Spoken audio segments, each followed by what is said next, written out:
الحمد لله الذي أرسل رسوله بالهدى ودين الحق ليظهره على الدين كله فجعله شاهدا ومبشرا ونذيرا وداعيا إلى الله بإذنه وسراجا منيرا وجعل فيهم أسوة حسنة لمن كان يرجو الله واليوم الآخر وذكر الله كثيرا ومن تبعهم بإحسان إلى يوم الدين وفجر لهم ينابيع رحمتي ورضوان تفجيرا.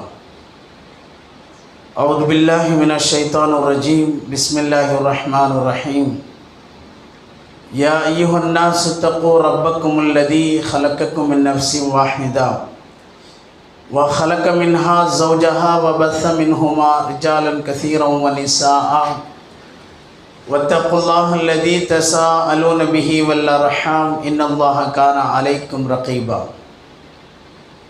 وقال أيضا يا أيها الذين آمنوا اتقوا الله وقولوا قولا سديدا يصلح لكم أعمالكم ويغفر لكم ذنوبكم ومن يطع الله ورسوله فقد فاز فوزا عظيما. اللهم صل على محمد وعلى آل محمد كما صليت على إبراهيم وعلى آل إبراهيم إنك حميد مجيد. اللهم بارك على محمد وعلى آل محمد كما باركت على إبراهيم وعلى آل إبراهيم إنك حميد مجيد.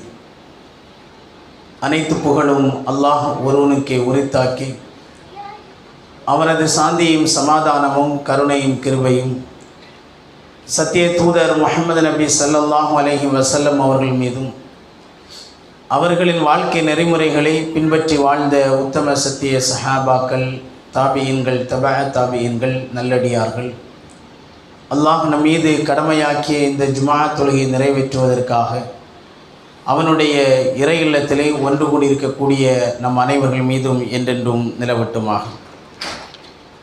வார்த்தைகளில் சிறந்தது அல்லாஹுடைய வார்த்தை என்றும் வழிகாட்டுதல்களில் சிறந்தது முஹம்மது நபி ஸல்லல்லாஹு அலைஹி வஸல்லம் அவர்களுடைய வழிமுறை என்றும் செயல்களில் மிக கெட்டது மார்க்கத்தில் பிதஅத்துகளை ஏற்படுத்துவது, மார்க்கத்தில் புதிதாக ஏற்படுத்தப்பட்ட ஒவ்வொரு பிதஅத்துகள், ஒவ்வொரு பிதஅத்தும் வழிகேடுகள் அனைத்தும் உங்களை நரகத்தில் கொண்டு போய் சேர்த்துவிடும் என்று நபிகள் நாயகம் ஸல்லல்லாஹு அலைஹி வஸல்லம் அவர்கள் ஒவ்வொரு ஹுத்துபாவினுடைய ஆரம்பத்தில் நினைவுறுத்திய நபிமொழியை நானும் உங்களிடத்தில் நினைவு கூர்ந்தவனாக இந்த ஜும்மாவினுடைய முதலாவது ஹுத்துபாவை ஆரம்பம் செய்கிறேன். கண்ணியத்திற்குரிய எல்லாமல்ல அல்லாஹுவின் நல்லடியார்களே, அல்லாஹுவால் ஏற்றுக்கொள்ளப்பட்ட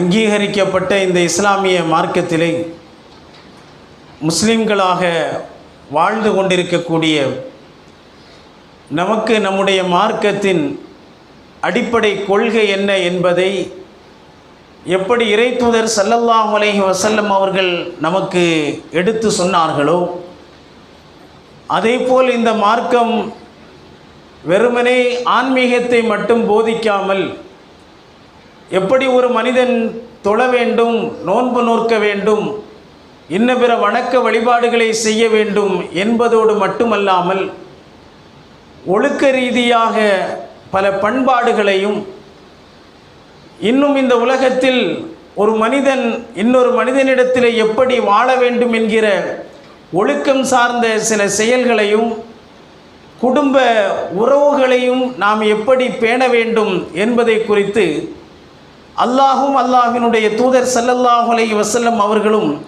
பல செய்திகளை நமக்கு சொல்லி காட்டுகிறார்கள். இன்றைய தினம் குடும்ப உறவை பேணுவோம் என்கிற ஒரு தலைப்பின் கீழ் சில முக்கியமான சில தகவல்களை இன்ஷா அல்லாஹ் நாம் அறிய இருக்கிறோம். அல்லாஹ் திருமறை குர்ஆனில் பல இடங்களில் இந்த குடும்ப உறவுகளை நாம் எப்படி பேண வேண்டும், அதிலும் இரத்த உறவுகளோடு நம்முடைய உறவு முறை எப்படி இருக்க வேண்டும் என்பதை இஸ்லாம் பல இடங்களிலே வலியுறுத்தி சொல்கிறது. திருமறை குர்ஆனுடைய சூரத்து ரஅத் என்கிற அத்தியாயத்தினுடைய ஒரு வசனத்திலே முஃமின்களுடைய பண்புகளை குறித்து அல்லாஹ் சொல்லக்கூடிய அந்த வரிசையில் வல்லதீன யஸிலூன இலா அம்ரில்லாஹி, அல்லாஹ்வினுடைய கட்டளையின் அடிப்படையில் அவர்கள் இந்த இரத்த பந்தங்களோடு சேர்ந்து வாழ்வார்கள் என்று அந்த முஃமினுடைய பண்பாக அல்லாஹ் ரப்புல் ஆலமீன் சொல்லி காட்டுகிறான். காரணம், இந்த உறவு முறை என்பது இன்றைக்கு பல குடும்பங்களிலே பல விரிசல்களோடு காணப்படக்கூடிய ஒரு சூழல். முஸ்லிம் என்று தன்னை சொல்லிக் கொள்கிறான், சரியான ஒரு கொள்கையின் அடிப்படையில் ஏகத்துவத்தை பின்பற்றி நான் வாழ்கிறேன், என்னிடத்திலே தௌஹீத் இருக்கிறது, நான் முஸ்லிமாக இருக்கிறேன், நான் முஃமினாக இருக்கிறேன், இன்ன பிற வணக்க வழிபாடுகளை நான் நிறைவேற்றுகிறேன் என்று சொல்லக்கூடிய எத்தனையோ மக்களிடத்தில் உறவு முறைகளை பேணக்கூடிய விஷயத்திலே இன்றைக்கு நீயா நானா என்கிற ரீதியிலே தான் பல குடும்பங்கள் இன்றைக்கு விரிசல்களோடு வாழ்ந்து கொண்டிருக்கக்கூடிய ஒரு சூழலை நாம் பார்க்கிறோம்.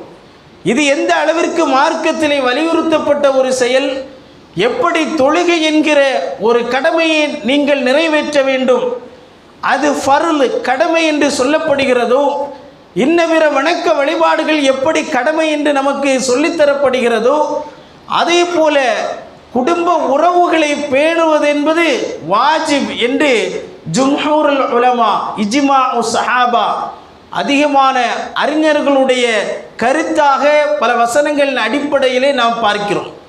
அப்படியானால் இந்த உறவுகள் என்பது இன்றைக்கு எப்படி மனிதர்களுக்கு மத்தியிலே பார்க்கப்படுகிறது? ஒருவனிடத்திலே, தன்னுடைய சகோதரனிடத்திலே செல்வாக்கு இருக்கிறது என்றால், பொருளாதாரத்திலே அவன் உயர்ந்து காணப்படுகிறான் என்று சொன்னால் அவனோடு உறவுகள் ஒட்டி உறவாடுவதை பார்க்கிறோம். ஒருவரிடத்திலே செல்வம் இல்லை என்றால், அவனால் எந்த அளவிற்கு எதிலையும் ஆதிக்கம் செலுத்தக்கூடிய அளவிற்குண்டான ஆற்றல் இல்லை என்று சொன்னால், அவனை கட்டிய மனைவியோ, அவன் பெற்றெடுத்த பிள்ளைகளோ, அவனுடைய உடன்பிறப்புகளோ யாருமே கண்டுகொள்ளாத ஒரு சூழலை தான் பெயரளவிலே இவன் என்னுடைய கணவன், பெயரளவில் இவர் என்னுடைய தந்தை, எதுக்காவது தேவைப்படுமா இல்லையா, அதுக்காக மட்டுமே பயன்படுத்தக்கூடிய ஒரு சூழலிலே தான் இன்றைக்கு பல குடும்பங்கள் இருந்து கொண்டிருக்கிறது. ரசூலுல்லாஹி ஸல்லல்லாஹு அலைஹி வஸல்லம் அவர்கள் எந்த அளவிற்கு இதை மக்கள் மத்தியிலே போதித்தார்கள், இந்த குடும்ப உறவை பேணுவது என்பது எவ்வளவு முக்கியமான ஒரு செயல் கட்டளை என்பதை பல செய்திகள் நமக்கு உணர்த்துகிறது. அல்லாஹ்வின் தூதர் ஸல்லல்லாஹு அலைஹி வஸல்லம் அவர்கள் அன்றைய காலகட்டத்தில் பல நாட்டு மன்னர்களுக்கு கடிதம் அனுப்புகிறார்கள். இந்த மார்க்கத்தை நீங்கள் ஏற்றுக்கொள்ள வேண்டும் என்கிற அடிப்படை ஏகத்துவத்தை, இஸ்லாமிய மார்க்கத்தினுடைய முதல் அடிப்படையை சொல்லி, அதற்கு பிறகு பல கட்டளைகளை சொல்லி, அதிலே அவர்கள் சொன்ன அடுத்த ஒரு செய்தி என்ன அப்படின்னு சொன்னால், உறவுகளோடு நீங்கள் இணைந்து வாழ வேண்டும். நாம் இந்த மார்க்கத்தை ஏற்றுக்கொண்டிருக்கிறோம், எனக்கு அல்லாஹ் ஹிதாயத்தை தந்திருக்கிறான், ஆனால் என்னோடு இருக்கக்கூடிய உறவுகள் இஸ்லாம் அல்லாத பிற மதங்களை பின்பற்றி கொண்டிருக்கிறது, மாற்றார்களுடன் வாழ்ந்து கொண்டிருக்கிறார்கள், உறவு முறையை துண்டிக்கலாமா என்று கேட்டால் மார்க்கத்தில் அதற்கு அனுமதி இல்லை. அவர்களோடு உறவு வைத்துக் கொள்ளுங்கள், குடும்ப உறவை பேணுங்கள், ஆனால் உங்களுடைய கொள்கையில் தடுமாற்றம் ஏற்பட்டுவிடக்கூடாது, உங்களுடைய கொள்கையில் நீங்கள் உறுதியாக இருக்க வேண்டும். ஏனென்று சொன்னால், அபூ சுஃபியான், அதாவது அன்றைக்கு ரோம் நாட்டு மன்னனாக இருந்த ஹிர்கல் அவர்களுக்கு கடிதம் ரசூல் ஸல்லல்லாஹு அலைஹி வஸல்லம் அவர்கள் அனுப்புகிறார்கள். அபூ சுஃபியான் வியாபார ரீதியாக அங்கே செல்லக்கூடிய நேரத்தில் அவர்கள் ஹிர்கல் மன்னனை சந்திக்கும் பொழுது, உங்களுடைய தூதர் உங்களுக்கு எதை கட்டளையிடுகிறார்? அல்லாஹ்வை வணங்க வேண்டும், அவனை தவிர வேறு யாரையும் நீங்கள் வணங்கக்கூடாது என்கிற அடிப்படை விஷயத்தை சொல்லி மார்க்க நமக்கு கடமையாக்கி இருக்கக்கூடிய கடமைகளை எடுத்துரைக்கிறார். மக்களிடத்திலே நல்ல விதமாக நடந்து கொள்ள வேண்டும் என்கிற ஒழுக்கம் சார்ந்த, நற்குணங்கள் சார்ந்த பல பண்பாடுகளை சொல்லி தந்திருக்கிறார். உறவு முறைகளை பேண வேண்டும் என்று அவர், அந்த தூதர் எங்களுக்கு போதித்திருக்கிறார் என்று அபூ சுஃபியான் அவர்கள் ஹிர்கல் மன்னிடத்திலே சொல்கிறார்கள். எந்த அளவிற்கு இது வலியுறுத்தப்பட்டிருக்கிறது? இன்றைக்கு உறவுகள் என்பது இரண்டு விதமாக இருக்கிறது. ஒன்று இரத்த உறவுகள், அதாவது தன்னுடைய தாய், தன்னுடைய தந்தை, தனக்கு பிறக்கக்கூடிய சகோதரர்கள், சகோதரிகள், தன்னுடைய தாய் மாமா, இவர்களெல்லாம் இரத்த உறவுகளிலே வந்து விடுவார்கள். இன்னொரு உறவு இது இடையிலே நமக்கு வரக்கூடிய உறவு. ஒரு மனிதன் திருமணம் முடித்ததற்கு பிறகு அவனுக்கு அடுத்து மனைவி என்று சொல்லக்கூடிய ஒரு உறவின் மூலமாக அடுத்து அவனுடைய குடும்பத்தை அவன் அமைத்துக் கொள்கிறான். இன்னைக்கு பல குடும்பங்களில் பல பிரச்சனைகள் வருவதற்குண்டான காரணம் இடையிலே வந்திருக்கக்கூடிய அந்த உறவுகளின் மூலம் இரத்த உறவுகளுக்கு மத்தியிலே இன்றைக்கு ஒரு சகோதரத்துவம் என்பது இல்லாமல் போய்விட்டது. ரெண்டுக்கு மத்தியிலே முழித்து கொண்டிருக்கிறான், என்ன செய்வது என்று தெரியாமல். இந்த உறவுகளை நாம் எப்படி பேண வேண்டும் என்பதை, இது மாதிரிப்பட்ட சிக்கல்கள் வரும் பொழுது நாம் எந்த அளவிற்கு இதிலே நடந்து கொள்ள வேண்டும் என்பதனுடைய வழிமுறை தெரியாமல் இரத்த உறவுகளை துண்டித்து இடையிலே வந்த உறவுகளோடு சேர்ந்து கொண்டு இரத்த உறவுகளை எல்லாம் இன்றைக்கு குரோத தன்மையோடும் யாரோ ஒரு பகையை பார்ப்பதை போல, ஒரு எதிரியை பார்ப்பதை போலுள்ள சூழல்கள் இன்றைய காலகட்டத்திலே உருவாகிவிட்டது. என்ன காரணம்? இந்த உறவை குறித்து ரசூலுல்லாஹி ஸல்லல்லாஹு அலைஹி வஸல்லம் அவர்கள் சொன்னார்கள். முஸ்லிம் என்கிற நபிமொழி தொகுப்பிலே பதிவு செய்யப்பட்டிருக்கக்கூடிய செய்தி, இன்னல்லாஹ ஹல்கல் ஹலக, அல்லாஹ் ரப்புல் ஆலமீன் படைப்புகளை எல்லாம் படைத்ததற்கு பிறகு எல்லா படைப்புகளையும் அல்லாஹ் படைத்து விட்டான். அந்த படைப்புகள் எல்லாம் சென்றதற்கு பிறகு உறவு மட்டும் அல்லாஹ்வினுடைய அர்ஷை பிடித்து கொண்டிருந்தது. அந்த நேரத்தில் அல்லாஹ் கேட்டான், நீ செல்லவில்லையா என்று கேட்கும் பொழுது, இறைவா, நான் ஒன்று இந்த நேரத்தில் உன்னிடத்திலே கேட்டுக்கொள்கிறேன். யார் என்னை சேர்த்து கொள்கிறார்களோ அவர்களோடு நீ அவர்களை இணைத்து கொள்ள வேண்டும். யார் என்னை பேணவில்லையோ அவர்களை நீ இணைத்து கொள்ளக்கூடாது, அவர்களை நீ சேர்ந்து கொள்ளக்கூடாது, இதை நீ ஏற்றுக்கொள்வாயாக என்று உறவு அல்லாஹ்விடத்திலே கேட்டது. அதாவது யார் உறவு முறையை பேணுகிறார்களோ அவர்களை அல்லாஹும் அவர்களை பேணிக்கொள்கிறான், அவர்களோடு அல்லாஹ் சேர்ந்து கொள்கிறான். பேணவில்லை என்று சொன்னால் அல்லாஹ்வினுடைய உதவி என்பது அவனுக்கு கிடைக்காது. அப்போ அல்லாஹ் ரப்புல் ஆலமீன் சொன்னான், நான் எந்த அளவிற்கு உன்னை பேணிக்கொள்வேன் என்று சொன்னால், என்னுடைய பெயரே ரஹ்மான், அளவற்ற அருளாளன். இந்த ரஹ்மான் என்று சொல்லக்கூடிய வார்த்தையில் இருந்துதான் இந்த ரஹம் என்று சொல்லக்கூடிய அந்த உறவு என்பது வந்தது. எந்த அளவிற்கு உன்னை நான் சேர்த்து கொண்டிருக்கிறேன் என்பதற்கு இந்த ஒன்றே போராதா என்று இறைவன் உறவிடத்திலே கேட்டான். அப்படியானால் இந்த உறவுகளை நாம் பேணவில்லையானால் அது எந்த அளவிற்கு விபரீதத்தை நமக்கு ஏற்படுத்தி தரும். நபிகள் நாயகம் ஸல்லல்லாஹு அலைஹி வஸல்லம் அவர்கள் சொன்ன அதே செய்தி முஸ்லிம் என்கிற நபிமொழி தொகுப்பிலே பதிவு செய்யப்பட்டிருக்கிறது. நாளை மறுமையுடைய நாளில் ஒவ்வொரு மனிதனும் சிராத் என்று சொல்லக்கூடிய பாலத்தை கடந்துதான் சொர்க்கம் அல்லது நரகத்திற்கு போக வேண்டிய ஒரு சூழல் ஏற்படும். அப்போ அந்த சொர்க்கத்திற்கு அவன் செல்வதாக நினைத்து கொண்டிருப்பான். அந்த பாலத்தினுடைய வலதுபுறத்திலே அநீதங்களெல்லாம் ஒன்று சேர்ந்து நிற்கும். இந்த உலகத்திலே யார் யாருக்கு மனிதன் அநியாயங்களை செய்தானோ, அது தனக்கு இருக்கக்கூடிய செல்வாக்கை பயன்படுத்தி செய்தாலும் சரி, அல்லது பொருளாதார மோசடிகளை செய்தாலும் சரி, பிறருடைய மானத்தோடு அவன் விளையாடினாலும் சரி, பிறரை கேலியும் கிண்டலும் செய்து அவனுடைய மனதை வேதனைப்படுத்தினாலும் சரி, ஒட்டுமொத்த அநீதங்களும் சேர்ந்து அந்த சிராத் என்று சொல்லக்கூடிய பாலத்தினுடைய வலதுபுறத்திலே நிற்கும். இன்னொரு இடதுபுறத்திலே ரஹம், அந்த இரத்த உறவுகள், அந்த உறவு என்பது இடதுபுறத்தில் நின்று கொண்டிருக்கும். யார் இந்த ரெண்டிலும் மோசடி செய்கிறார்களோ, யார் பிறருக்கு அநீதம் செய்தார்களோ, இந்த அநீதம் என்ன செய்யும் என்று சொன்னால் அவனுடைய காலை பிடித்து நரகத்திலே தூக்கி தள்ளிவிடும். யார் இந்த இரத்த உறவு முறையை பேணவில்லையோ, ரஹம் என்பது அந்த இரத்த உறவு என்பது அவனை பிடித்து நரகத்திலே தள்ளிவிடும். இது அவனுக்கு ஏற்படக்கூடிய ஒன்று. ஆனால் இன்றைக்கு தௌஹீதை பேசுகிறோம், சரியான கொள்கையிலே நான் இருக்கிறேன் என்று சொல்லிக் கொண்டிருக்கிறோம். உறவு முறைகளை பேணக்கூடிய விஷயங்களில் இன்றைக்கு ஜீரோவாகத்தான் பல குடும்பங்கள் இருந்து கொண்டிருக்கிறது. பல பிரச்சனைகள் ஏற்படக்கூடிய நேரத்தில் எப்படி அதை சரி செய்து கொள்ள வேண்டும், இரத்த உறவுகளை பகைத்து கொண்டிருக்கிறான். ஒரு மனிதனுடைய அந்தஸ்து இன்றைக்கு பொருளாதாரத்தை வைத்து பார்க்கப்படுகிறது, ஒரு மனிதனுடைய செல்வாக்கை வைத்து பார்க்கப்படுகிறது, அவனுடைய அதிகாரத்தை வைத்து பார்க்கப்படுகிறது. ஆனால் அவன் சரியான கொள்கையை பின்பற்றி ஒரு முஸ்லிமாக முஃமினாக இந்த உலகத்திலே வாழ்ந்து கொண்டிருக்கிறானே, அந்த அடிப்படையில் இன்றைக்கு பார்க்கப்படுகிறதா என்று கேட்டால் கிடையாது. எத்தனையோ குடும்பங்களில் பெற்றோர்களை இன்றைக்கு எத்தனையோ பிள்ளைகள் கண்டுகொள்வதே கிடையாது. நான், என்னுடைய மனைவி, என்னுடைய பிள்ளைகள், அவ்வளோதான். அதை தாண்டி ஏன் 4 பிள்ளைகள் இருக்குது, அவன் பார்த்துக்குவான், இவன் பார்த்துக்குவான், நீ அங்கே போய் 3 மாதம் இரு, என்னுடைய வீட்டில் ஒரு 3 மாதம், இதையும் பெருமையாக பலர்கள் பேசிக்கொள்வார்கள். நான் என்னுடைய தாயிடத்தில் பேசி ஒரு 2 வருஷம் இருக்கும் அல்லது 1 மாதம் இருக்கும். நான் அதிகமாக பேசுகிறதே கிடையாது, பேசினா சண்டை தான் வரும். இப்படி பல பேர்களுடைய நிலைமைகளும் பேச்சுக்களும் இப்படி இருப்பதை பார்க்கிறோம். அது எப்படிப்பட்ட ஒரு உறவு, எப்படி மதிக்கப்பட வேண்டிய ஒரு உறவு. அப்படிப்பட்ட இந்த உலகத்திலே நமக்கு ஒரு முகவரியை கொடுத்தது யார்? அந்த பெற்றோர்கள். அவர்கிட்ட பேசவே முடியாது. யார்? அத்தாவை பற்றி சொல்கிறது. அவர்கிட்ட பேசவே முடியாது. வீட்டுக்குள்ளே நான் போகும் பொழுது அவர் இல்லாத நேரத்தில் தான் நான் போயிட்டு வருவேன்.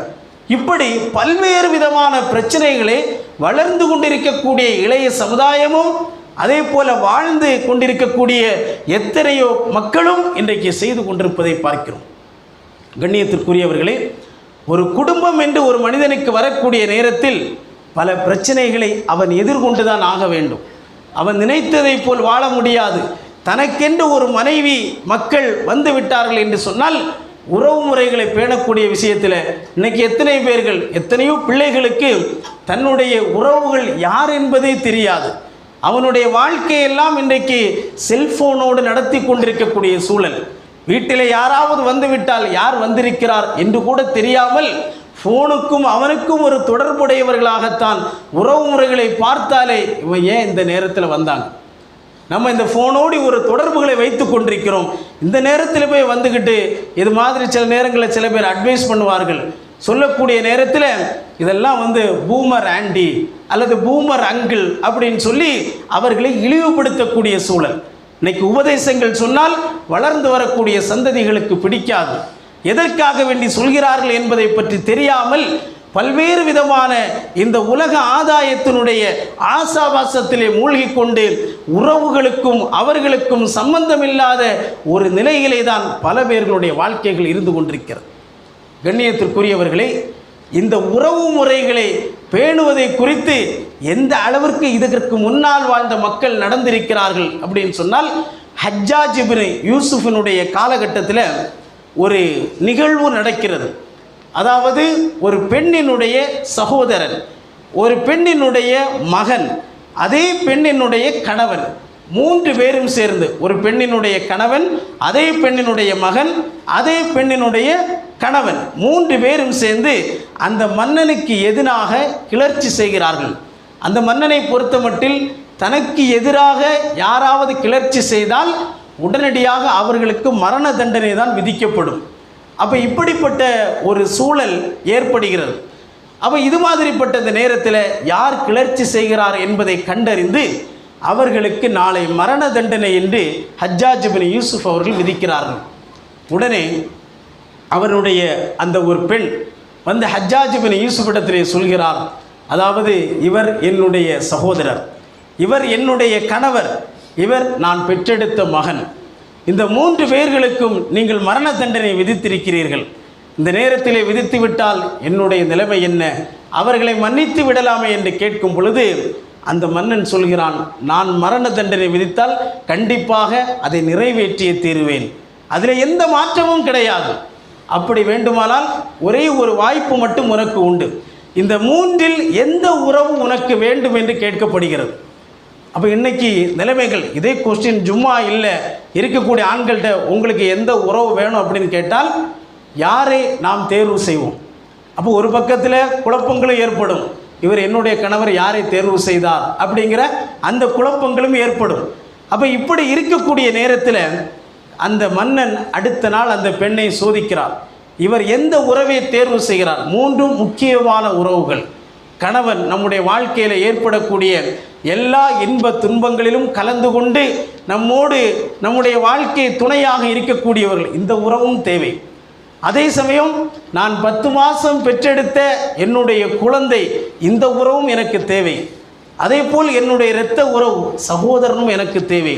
இந்த 3 உறவுகளில் எந்த உறவை நீ தேர்வு செய்கிறாய் என்று கேட்கும் பொழுது ஒரு வாய்ப்பு, ஆனால் 3 பேருக்கும் நான் மரண தண்டனை கொடுக்க மாட்டேன், ஒருவரை மட்டும் வேண்டுமானால் விடுதலை செய்யலாம், 2 பேருக்கு மரண தண்டனை என்பது உண்டு, அது யார் என்பதை தேர்வு செய்து கொள்.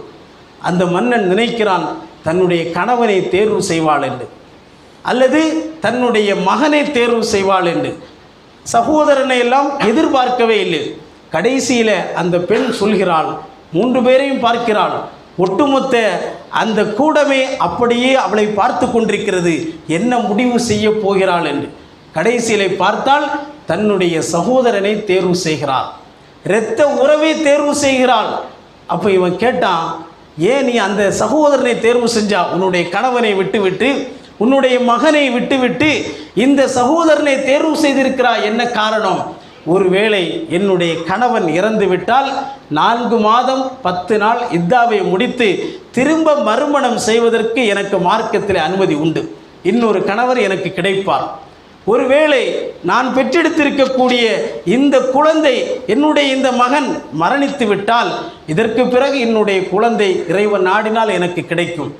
ஆனால் உலகமே எதிர்த்தாலும் சரி, உலகமே ஒரு பகையோடு இருந்தாலும் சரி, நான் என்னுடைய சகோதரனை தேர்வு செய்தேனே, அப்படிப்பட்ட என்னுடைய இரத்த உறவாக இருக்கக்கூடிய இந்த சகோதரன் எனக்கு கிடைக்க மாட்டான். மற்ற 2 உறவுகளும் எனக்கு கிடைக்கும், இந்த உறவு என்பது எனக்கு கிடைக்காது.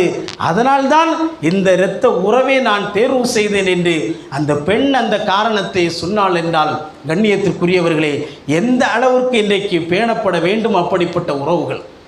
ஆனால் இன்றைக்கு பல குடும்பங்களில், அதாவது கணவன் அவளுடைய சகோதரியோடு பேசினால் பல மனைவிகளுக்கு பிடிக்காது.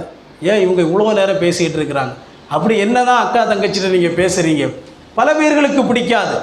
அதே போல் அவனுடைய பெற்றோர்களோடு பேசினால் பல பேர்களுக்கு, பல பெண்களுக்கு பிடிக்காது. இது எல்லாரையுமே இல்லை, ஒரு சில பெண்களுக்கு இப்படிப்பட்ட மனோநிலையோடு வாழ்ந்து கொண்டிருக்கிறார்கள்.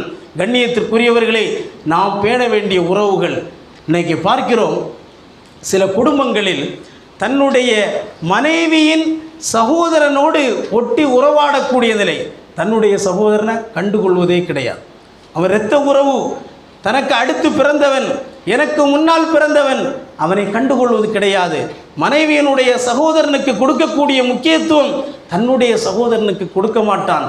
ஆனால் ஒரு கட்டத்தில் ஒருவேளை அந்த மனைவி அவனை விட்டு பிரிந்து விட்டால், எந்த சகோதரனை, மனைவியினுடைய சகோதரனை நேசித்தானோ, எந்த மனைவியினுடைய குடும்பத்தை நேசித்தானோ, ஒட்டுமொத்த குடும்பமும் அவனை தனியாக பிரித்துவிடும். ஏன் இனிமேல் நமக்கு அவனுக்கு என்ன உறவு இருக்குது?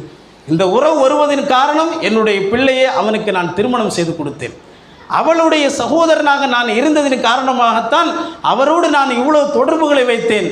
அதாவது என்னுடைய அக்கா தங்கச்சியே இல்லை, இனிமே இவரோடு என்ன உறவு? ஆனால் என்ன கஷ்டம், என்ன சூழல், எப்படிப்பட்ட இழப்பு ஏற்பட்டாலும் கடைசி வரைக்கும் நிற்கக்கூடியது இரத்த உறவு, குடும்ப உறவு என்பதை நாம் மறந்துவிடக்கூடாது. அதனால்தான் அல்லாஹ்வின் தூதர் ஸல்லல்லாஹு அலைஹி வஸல்லம் அவர்கள் சொன்னார்கள், லா யதுஹுலுல் ஜன்னத ஃபாத்திஉன், உறவு முறைகளை துண்டித்து வாழ்பவன் சொர்க்கம் செல்ல மாட்டான். இன்றைக்கு அந்த உறவுகளோடு நம்முடைய தொடர்புகள் எப்படி இருக்கிறது? எத்தனை பேர்கள் தன்னுடைய சகோதரனுடைய கணவனோடு பேசாமல் இருக்கக்கூடிய சூழ்நிலைகள் எந்த அளவிற்கு என்று சொன்னால், அதாவது நான் மரணித்தால் நீ என்னுடைய மையத்தை பார்க்கக்கூடாது, என்னுடைய ஜனாசாவை பார்க்கக்கூடாது, நீ மரணித்தால் நானும் உன்னை பார்க்க மாட்டேன், உனக்கும் எனக்கும் எந்த சம்பந்தமும் இல்லை. ஏகத்துவத்திலே உறுதியாக இருக்கக்கூடியவர்கள். நான் ஒரு தௌஹீத், இணை வைப்புக்கு எதிராக நான் செயல்படுவேன், அந்த அனாச்சாரங்களை நான் கண்டிப்பேன், அது மிகப்பெரிய ஒரு பாவம், அது நரகத்தை பெற்றுத்தரக்கூடிய ஒரு செயல் என்பதிலே உறுதியாக இருக்கக்கூடிய பல மக்களிடத்தில் இப்படிப்பட்ட குடும்ப உறவுகளை பேணுவதில் இன்றைக்கு ரொம்பவும் ஒரு அடிமட்டமான ஒரு சூழ்நிலையிலே இருந்து கொண்டிருக்கிறார்கள் என்று சொன்னால், இதெல்லாம் எப்படிப்பட்ட வார்த்தைகள்! இந்த உறவுகளை பேணுவதில் எந்த அளவுக்கு இஸ்லாம் முக்கியத்துவம் கொடுக்கிறது என்பதை நாம் அறிந்து புரிந்து கொண்டு, அல்லாஹ்வின் தூதர் ஸல்லல்லாஹு அலைஹி வஸல்லம் அவர்கள் சொன்னார்களே, யார் இந்த உலகத்தில் நீண்ட நாள் வாழ வேண்டும் என்று ஆசைப்படுகிறார்களோ அவர்கள் உறவுகளோடு சேர்ந்து வாழட்டும், யார் இந்த உலகத்திலே அவர்களுக்கு அதிகமான பரக்கத்துகள், நோயில்லாத வாழ்க்கை அவர்களுக்கு ஏற்பட வேண்டுமோ அவர்கள் உறவுகளோடு சேர்ந்து வாழட்டும் என்று இறைத்துதர் ஸல்லல்லாஹு அலைஹி வஸல்லம் அவர்கள் நமக்கு சொன்னார்களே. அப்படிப்பட்ட இந்த உலகத்திலே வாழக்கூடிய ஒரு வாய்ப்பிற்கு காரணம் உறவு முறைகளை பேணுவதன் மூலமாகவும் ஏற்படுகிறது என்பதை நாம் புரிந்து கொண்டு, இந்த உலகத்திலே வாழக்கூடிய காலகட்டத்தில் எத்தனையோ பேர்களுக்கு மத்தியிலே குரோதமும் பகைமையும் நமக்கு ஏற்பட்டிருக்கலாம். ஆனால் நான் சொல்லக்கூடிய ஒவ்வொரு செய்திகளும் அல்லாஹ்வினுடைய தூதர் ஸல்லல்லாஹு அலைஹி வஸல்லம் அவர்கள் சொன்ன செய்திகளை உங்களுக்கு மத்தியிலே எடுத்து சொல்லியிருக்கிறேன். அப்படிப்பட்ட அந்த செய்திகள் நம்முடைய வாழ்க்கையில் இதுவரைக்கும் நாம் பெற்ற தந்தையிடத்திலோ தாயிடத்திலோ பேசாமல் அதை பெருமையாக நாம் நினைத்தால் நாளை மறுமை நாளிலே நம்முடைய நிலைமைகள் என்ன என்பதை நாம் புரிந்து கொண்டு உறவு முறைகளோடு தொடர்புகளை நாம் ஏற்படுத்திக் கொள்வோம். நம்முடைய சந்ததிகளுக்கும் உறவினுடைய முக்கியத்துவம் என்ன, உறவு முறைகளை பேணுவதனுடைய முக்கியத்துவம் என்ன என்பதை நாம் சொல்லிக் கொடுத்து, ஒருவருடைய பணத்தை வைத்து உறவாடுவதோ, ஒருவருடைய செல்வத்தை வைத்து உறவாடுவதோ, ஒருவனுடைய அதிகாரத்தை வைத்து உறவாடக்கூடிய ஒரு சூழல் இல்லாமல் அல்லாஹுக்காக வேண்டி அல்லாஹ் எனக்கு கட்டளையிட்ட கடமை என்று சொல்லக்கூடிய ரீதியில் உறவு முறைகளோடு இணைந்து நாம் வாழ்வோம். எல்லாம் வல்ல அல்லாஹ் ரப்புல் ஆலமீன் அப்படிப்பட்ட நல்ல மக்களாக இந்த உலகத்திலே வாழ்வதற்கு நம் அனைவர்களுக்கும் அருள் செய்வானாக. வ ஆகிரு தஅவானா அனில் ஹம்துலில்லாஹி ரப்பில் ஆலமீன்.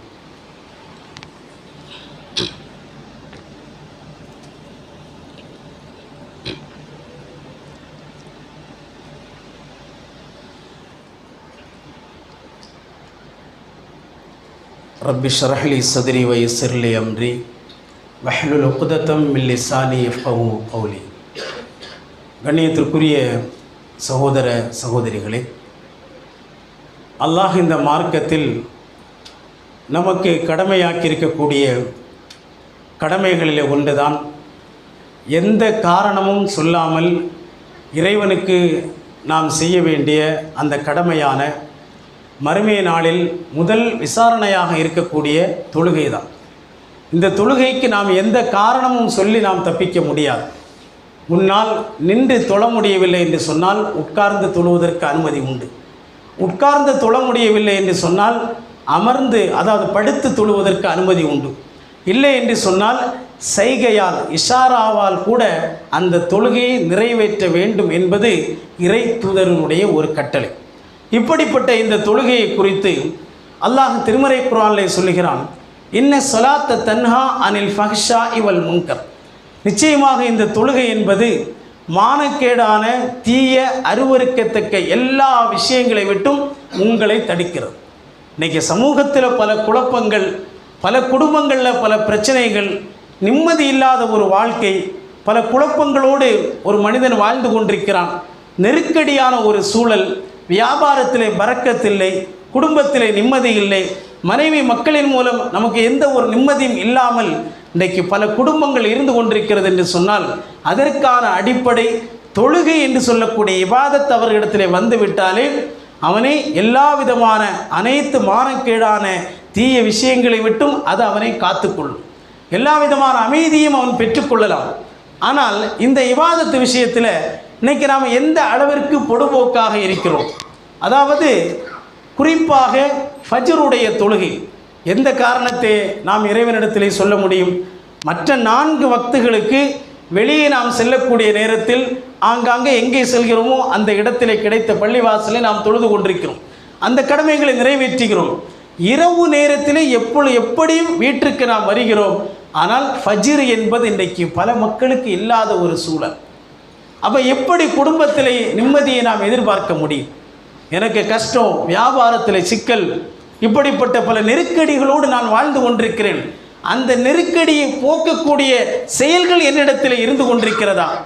அல்லாஹ்வின் தூதர் ஸல்லல்லாஹு அலைஹி வஸல்லம் அவர்கள் சொன்னார்களே, யார் ஃபஜ்ருடைய தொழுகையை தொழுகிறார்களோ அல்லாஹ்வினுடைய பாதுகாப்பு என்பது அவருக்கு உண்டு. அல்லாஹ்வினுடைய பாதுகாப்பிலே அவர்கள் இருக்கிறார்கள். இன்னைக்கு அந்த ஃபஜ்ருடைய தொழுகையை நான் நிறைவேற்றி கொண்டிருக்கிறேனா? என்னுடைய மனைவி நிறைவேற்றினாளா? என்னுடைய பிள்ளைகள், பருவ வயதை அடைந்த எத்தனையோ ஆண் பெண் பிள்ளைகள் தொழாமல் இன்றைக்கு தூங்கி கொண்டிருக்கிறது. அந்த குடும்பமே ஒரு பரபரப்போடு பிள்ளைகளை ஸ்கூலுக்கு அனுப்புகின்றது வரைக்கும் ஒரு பரபரப்பான ஒரு சூழலோடு பல வீடுகளில் இன்றைக்கு நாம் பார்த்து கொண்டிருக்கிறோம். என்ன நிலைமை? இறைவனுடைய பாதுகாப்பை இழந்து என்னுடைய பிள்ளை இன்றைக்கு ஸ்கூலுக்கு போகிறானே, என்னுடைய கணவன் வியாபார ஸ்தலத்திற்கு செல்கிறானே, என்னுடைய கணவன் வெளியிலே ஒரு வேலைக்காக செல்கிறானே, அல்லாஹ்வுடைய பாதுகாப்பு அவனுக்கு இல்லையே. வெளியே போகக்கூடிய நேரத்தில் துவாவை மட்டும் நாம் சொல்லிக்கொண்டால் மட்டும் போதுமா? இது நமக்கு கடமையாக்கப்பட்ட இபாதத். பல ஆண்களை சீர்திருத்தக்கூடிய பெண்களுக்கு இந்த பொறுப்பும் கடமையும் இருக்கிறது. பிள்ளைகள் தொழவில்லை என்று சொன்னால் அதை தொழ வைக்கக்கூடிய அந்த பொறுப்பு ஒவ்வொரு பெற்றோர்களுக்கும், இங்கே இருக்கக்கூடிய ஒவ்வொரு தந்தைக்கும் தாய்க்கும் இருக்கிறது. உங்களுடைய குடும்பத்தில் இன்னைக்கு எத்தனையோ கணவன்கள் தொழாமல் இருக்கிறார்களே, அவர்களை எழுப்பி தொழுகைக்கு அனுப்பக்கூடிய பெண்கள் எத்தனை பேர்கள் இருக்கிறீர்கள்? சொல்ல முடியுமா? ஏதோ வெளியூருக்கு ஒரு வேலைக்காக செல்கிறோம் அல்லது ஒரு குடும்ப நிகழ்ச்சிக்காக செல்கிறோம் என்றால் அதிகாலை 4 மணிக்கு செல்ல வேண்டுமானால், அதிலும் குறிப்பாக அவர்களுடைய வீட்டு ஃபங்க்ஷன் அப்படின்னு சொன்னால் இரவில் தூங்க விடுறதே கிடையாது. எப்பண்டா சீக்கிரமாக எஞ்சி போக வேண்டும். அதற்கெல்லாம் இவ்வளவு முக்கியத்துவங்களை கொடுக்கக்கூடியவர்கள் அல்லாஹ் தன் மீது கடமையாக்கப்பட்ட அந்த இபாதத்தை நிறைவேற்றாமல் இறைவனுடைய பாதுகாப்பை இழந்து என்னுடைய கணவன் தூங்கி கொண்டிருக்கிறானே, அப்படிப்பட்ட அந்த கவலைகள் எத்தனை பேர்களிடத்தில் இருக்கிறது? கண்ணியத்திற்குரியவர்களே, அமீருல் முஃமினீன் உமர் ரலியல்லாஹு அன்ஹு அவர்கள் மக்களுக்கு தொழுகை நடத்தி கொண்டிருக்கிறார்கள். அவர்களுடைய வாழ்க்கையின் இறுதி கட்டம், எதிரிகளால் அவர்கள் குத்தப்படுகிறார்கள். அப்படியே தொழுகை வைத்து கொண்டிருக்கக்கூடிய அதே நிலையில், எப்போ ஃபஜ்ருடைய நேரத்திலே நடக்கக்கூடிய நிகழ்வு, அதே நிலையிலே கீழே சாயும் பொழுது அப்துர் ரஹ்மான் இப்னு அவுஃப் ரலியல்லாஹு அன்ஹு அவர்களை இழுத்து இமாமாக நிற்க சொல்லிவிட்டு அப்படியே மயக்கமுற்று கீழே விழுகிறார்கள். அங்கிருந்த நபித்தோழர்கள் எல்லாம் அவர்களை தூக்கி சென்று முதல் சிகிச்சை அவர்கள் செய்கிறார்கள். அப்படி கொஞ்ச நேரத்திற்கு பிறகு மயக்கத்தில் இருந்து அவர்கள் விடுபடும் பொழுது இப்னு அப்பாஸ் ரலியல்லாஹு அன்ஹு அவர்கள் கேட்டார்கள், அமீருல் முஃமினீனே, சூரியன் உதயமாகிவிட்டது, நீங்கள் இன்னும் ஃபஜ்ரை தொழவில்லை. யாரை பார்த்து கேட்டார்கள்? ஃபஜ்ருடைய தொழுகையை நடத்துவதற்காக நின்ற அமீருல் முஃமினீன் உமர் ரலியல்லாஹு அன்ஹு, விரலை சுண்டினால் எதையும் செய்வதற்கு மக்கள் தயாராக நின்று கொண்டிருந்த, ஒட்டுமொத்த அதிகாரத்தையும் தன்வசம் வைத்திருந்த அந்த உமர் ரலியல்லாஹு அன்ஹு அவர்களை பார்த்து சொன்னார்கள், இன்னும் நீங்கள் ஃபஜ்ரை தொழவில்லை. எப்படிப்பட்ட நிலை? இதே நிலைகள் நம்முடைய குடும்பத்தில் ஏற்பட்டுச்சுன்னா நாம் இந்த நேரத்தில் தொழுகையா? ஒரு காய்ச்சல்னா அன்றைக்கி நிறைய பேருக்கு தொழுகை கிடையாது, தலைவலினா தொழுகை கிடையாது. அப்போ எப்படிப்பட்ட மனோநிலையில் இன்றைக்கு நாம் வாழ்ந்து கொண்டிருக்கிறோம். விளையாட்டுன்னா தொழுகை கிடையாது, எல்லாத்துலேயும் இன்றைக்கு கவனக்குறைவு. எந்த அளவிற்கு பொடுபோக்கான ஒரு செயல்! அல்லாஹ்வின் தூதர் ஸல்லல்லாஹு அலைஹி வஸல்லம் அவர்கள் சொன்னார்கள், ஜமாத் தொழுகையிலே யார் பொடுபோக்காக இருக்கிறானோ, எப்போ பார்த்தாலும் சில பேருக்கு எப்போவுமே ரெண்டாவது ஜமாத்திற்கு அனுமதி உண்டு. முதல் அவ்வல் ஜமாத்திற்குரிய சிறப்பு கிடைக்குமா? கிடைக்காது. சலாத்துல் ஜமாஅத்தி தஃதுலு வ சலாத்துல் ஃபர்தி பி 27 தரஜா. ரசூலுல்லாஹி ஸல்லல்லாஹு அலைஹி வஸல்லம் அவர்கள் சொன்னார்கள், தனியாக தொழுவதை விட ஜமாத்துடன் தொழுவது 27 மடங்கு நன்மை பெற்றுத்தரும். இன்னொரு ஹதீஸில் 25 மடங்கு நன்மை அப்படின்னு இருக்குது. இது நம்ம யாரையும் குறை சொல்வதற்காகவோ அல்லது அவர்களை குத்தி காட்டுவதற்காகவோ அல்ல. நம்மிடத்தில் இருக்கக்கூடிய இந்த தவறுகளை நாம் சரி செய்து கொள்ள வேண்டும். அப்போ இரண்டாவது ஜமாத்திற்கு நமக்கு அனுமதி இருந்தாலுமே அந்த முதல் ஜமாத்தினுடைய சிறப்பு நமக்கு கிடைக்குமா? அது எந்த கட்டத்தில்? என்னைக்காவது தொழுகையை நாம் பிற்படுத்தினா மட்டும்தான். தூக்கம், மறதி, இது போன்றுள்ள ஒரு காரணங்களுக்காக தான். சும்மா விளையாடிட்டு நேரம் நம்ம ரெண்டாவது ஜமாத்து போட்டால் அது எப்படி அனுமதிக்கப்படும்? அல்லது ஒரு திருமண வீடுகளில் நின்று கொண்டு நேரங்களை கழித்து அதற்கு பிறகு தொழுகையை நாம் பிற்படுத்தி தொழுதினால் நமக்கு வழங்கப்பட்டிருக்கக்கூடிய சலுகைகளை சரியாக நாம் பயன்படுத்தி கொள்ள வேண்டும். சில நேரங்களில் நம்ம பார்க்குறோம், ஃபஜ்ருக்கு முன் சுன்னத்து தான் மார்க்கத்தில் நமக்கு அனுமதிக்கப்பட்டது. ஆனால் பலர்களுடைய நிலைமைகள் ஒருவேளை ஃபஜ்ருக்கும் பின் சுன்னத்து உண்டோ என்று நினைக்கக்கூடிய அளவிற்கு நிலைமைகள் மாறிவிட்டது. என்றைக்காவது ஒரு நாள், ஏன்னா அந்த அளவிற்கு அது வலியுறுத்தப்பட்ட ஒரு சுன்னா. நீங்கள் அந்த 2 ரக்காத்தை தவற விட்டீர்கள் என்றால் தொழுதற்கு பிறகு அந்த 2 ரக்காத்தை நீங்கள் தொழுது கொள்ளுங்கள். ஏனென்றால் இந்த உலகம் அதில் உள்ள அனைத்தையும் விட சிறந்தது அந்த 2 ரக்காத் தொழுவது என்பது. ஆனால் அந்த சிறப்பு, இந்த அனுமதி இருக்குது அப்படிங்கிறதுக்காக வேண்டி தினமும் பின் சுன்னத்தாக அந்த முன் சுன்னத்தை நாம் ஆக்கி கொண்டால் இப்படி ஒவ்வொரு இபாதத்துகளிலும் இன்றைக்கு கவனக்குறைவுகள், பொடுபோக்குகள் நம்மிடத்தில் இருந்து கொண்டே இருக்கிறது. கண்ணியத்திற்குரியவர்களே, இப்படிப்பட்ட இந்த இபாதத்து விஷயத்தில் பொடுபோக்காக நாம் இருந்து கொண்டிருக்கிறோம். பெண்களே, உங்களுடைய வீடுகளில் பிள்ளைகள் தொழாமல் இருந்தால், கணவன்கள் தொழாமல் இருந்தால், உங்களுடைய சகோதரர்கள் தொழாமல் இருந்தால் வீட்டிலே தொழுகிறார்களா? அனுமதிக்காதீர்கள். வீட்டிலே தொழுவதற்கு அனுமதி கொடுக்காதீர்கள். ஆண்கள் பள்ளிகளை வந்துதான் கடமையான தொழுகையை நிறைவேற்ற வேண்டும். பெண்களுக்கு மட்டும்தான் வீட்டிலே தொழுவதற்கு அனுமதி, ஆண்களுக்கு அனுமதி இல்லை. அல்லாஹ்வினுடைய பாதுகாப்பு இந்த ஜும்மாவுடைய நாளிலே கூட இழந்தவர்களாக நம்முடைய வீட்டு ஆண்கள் இருந்து கொண்டிருக்கிறார்கள். அல்லது என்னுடைய மனைவி தூங்கி கொண்டிருக்கிறாளா, அவளை எழுப்பி நீ தொழு என்று சொல்லக்கூடிய விஷயத்தில் கண்டிக்கக்கூடிய கணவன்கள் எத்தனை பேர்கள்? இல்லை, அவள் பாவம், நைட்டு சீக்கிரம் லேட்டாக தான் தூங்குறான் பாருங்கள், பாத்திரத்தை கூட இன்னும் விளக்காமல் அப்படியே போட்டுக்கிட்டு அந்த அளவுக்கு டயர்டு. இன்றைக்கி நிறைய வீடுகள் இருக்கக்கூடிய நிலைமைகள். அப்போ கொஞ்சம் நேரம் தூங்கட்டும். அதிலே ஞாயிற்றுக்கிழமை வந்தால் ஸ்கூல் கிடையாது. அன்னைக்கு பல குடும்பங்களில் ஃபஜ்ர் என்பதே கிடையாது, எல்லாமே அவுட்டு. அப்போ இப்படி நம்முடைய நிலைமைகள் இருந்து கொண்டது என்று சொன்னால் எப்படி இந்த சமூகத்தில் மாற்றங்கள் என்பது ஏற்படும்? அடுத்து வரக்கூடிய சமுதாய மக்களுடைய நிலைமைகள் என்ன? அடுத்து வரக்கூடிய நம்முடைய சந்ததிகளுடைய நிலைமைகள் என்ன? ஒரு குறிப்பிட்ட வயதில் 7 வயதிலே தொழும்படி சொல்லுங்கள், 10 வயதை அடைந்தால் அடித்து தொழ வையுங்கள் என்று அல்லாஹ்வின் தூதர் ஸல்லல்லாஹு அலைஹி வஸல்லம் அவர்கள் கட்டளையிட்டிருக்கிறார்கள். ஆனால் அதற்கு பிறகு 11 வயதை அவன் தொட்டுவிட்டால் அவனை நாம் தொட முடியாது. ஏப்பா தொழ போல் அப்படின்னா உங்கள் வேலையை பாருங்கள் அப்படின்னு சொல்கிறான். அப்போ என்ன காரணம்? அவனை வளர்க்க வேண்டிய வயதில், அந்த வளர்க்க வேண்டிய பருவத்தில் இபாதத்தை ரசூல் ஸல்லல்லாஹு அலைஹி வஸல்லம் அவர்கள் குறிப்பிட்ட வயது தொழுகைக்கு மட்டுமல்ல, எல்லா விஷயத்திலும் அவனை கண்டிப்போடு அந்த வயதிலே நீங்கள் அவனை சரி செய்ய வேண்டும். இல்லை என்று சொன்னால் அதற்கு பிறகு அவன் தொழமாட்டேங்கிறான், நான் எவ்வளவோ சொல்லியாச்சு, அப்படியெல்லாம் சொல்கிறதுனால எந்த பயனும் கிடையாது. இது ரொம்ப விரிவாக நாம் பேசப்பட வேண்டிய விஷயம். எனவே கண்ணியத்திற்குரியவர்களே, இறைவன் நமக்கு அமானிதமாக வழங்கியிருக்கக்கூடிய அந்த குழந்தைகளுடைய தொழுகை விஷயத்திலே கவனத்தை மேற்கொள்ள வேண்டும். தன்னுடைய கணவன் தொழவில்லை என்று சொன்னால் ஒவ்வொரு பெண்களும் அந்த கணவனை தொழுவதற்குண்டான, பள்ளிக்கு அனுப்புவதற்குண்டான முயற்சிகளை மேற்கொள்ள வேண்டும். நம்முடைய மனைவி தொழவில்லை என்று சொன்னால் கண்டிப்போடு அவர்களை தொழ வைப்பதற்குண்டான முயற்சிகளை மேற்கொள்ள வேண்டும்.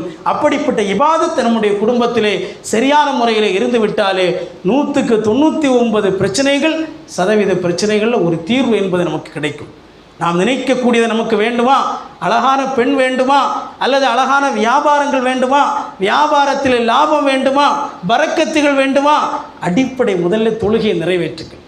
அதை சரியான முறையில் நாம் நிறைவேற்றினாலேயே நமக்கு ஏற்பட்டிருக்கக்கூடிய பல நெருக்கடிகளும் சிக்கல்களும் நம்முடைய வாழ்க்கையிலே நம்மை விட்டு அகன்றுவிடும். எனவே அப்படி இறைவன் கடமையாக்கி அந்த இபாதத்துகளுக்கு அதிக முக்கியத்துவங்களை கொடுத்து அந்த இபாதத்தை சரியான முறையிலே நாம் பின்பற்றி நாளை மறுமையிலே அல்லாஹ் கேட்கக்கூடிய அந்த முதல் கேள்விக்கும் பதில் சொல்லக்கூடிய அந்த வாய்ப்பை நாம் பெற்றுக்கொள்ள வேண்டும். சொர்க்கத்தினுடைய திறவுகோல் அந்த சலா என்பதை புரிந்து கொண்டு அப்படிப்பட்ட இபாதத்தை நிறைவேற்றக்கூடிய மக்களாக நாம் மாற வேண்டும். வல்ல ரப்புல் ஆலமீன் அதற்கு அருள் செய்வானாக. அல்லாஹும்ம அஇஸ்ஸல் இஸ்லாம் வல் முஸ்லிமீன் வஅதில் ஷிர்க வல் கஃப்ரத வல் முஷ்ரிகீன் ஃபன்சுர்னா அலல் கௌமில் காஃபிரீன். இன்னல்லாஹ யஅமுருக்கும் பில் அத்லி வல் இஹ்சான் வ ஈதாஇ தில் குர்பா வ யன்ஹா அனில் ஃபஹ்ஷாய் வல் முன்கர் வல் பகி யஇலுக்கும் லஅல்லக்கும் ததக்கரூன் வ லதிக்ருல்லாஹி அக்பர் வல்லாஹு யஅலமு மா தஸ்னஊன்.